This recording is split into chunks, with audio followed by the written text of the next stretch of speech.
Welcome to my YouTube channel का extreme Hrithik. इस वीडियो में हम आपको बताएंगे रूबिक ट्रेड में ऑर्डर कैसे करें। अगर आपको ऑर्डर करना है रूबिक ट्रेड में तो क्या तरीका है।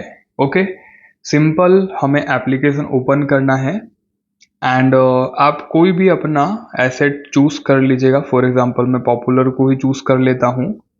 अब यहाँ पे आपको कोई भी ऑर्डर को लगाना है तो यहाँ पे आपका इन्वेस्ट का अमाउंट आ जाता है और यहाँ पे टाइम फ्रेम आ जाता है कि आपको ट्रेड कितने टाइम तक के लिए लेना है। 1 मिनट, 3 मिनट या फिर 5 मिनट, डिपेंड करता है। फॉर एग्जांपल मैंने 1 मिनट का टाइम फ्रेम यहाँ पे रखा और मैंने ये एनालिसिस किया कि चलो यहाँ पे मैं कॉल करता हूँ। तो सिंपल मैंने कॉल पे क्लिक कर दिया, कन्फर्म टू 20 रुपीज़ मैंने कर दिया। तो इस तरीके से हमारा ऑर्डर लग चुका है। डील्स पे अगर मैं जाता हूँ तो डील्स में हमारा जो ऑर्डर रहेगा आपको वो शो करेगा। ठीक है, तो इस तरीके से आप लोग जो है ऑर्डर लेते हैं ऑन रूबिक ट्रेड। सो मिलते हैं नेक्स्ट वीडियो।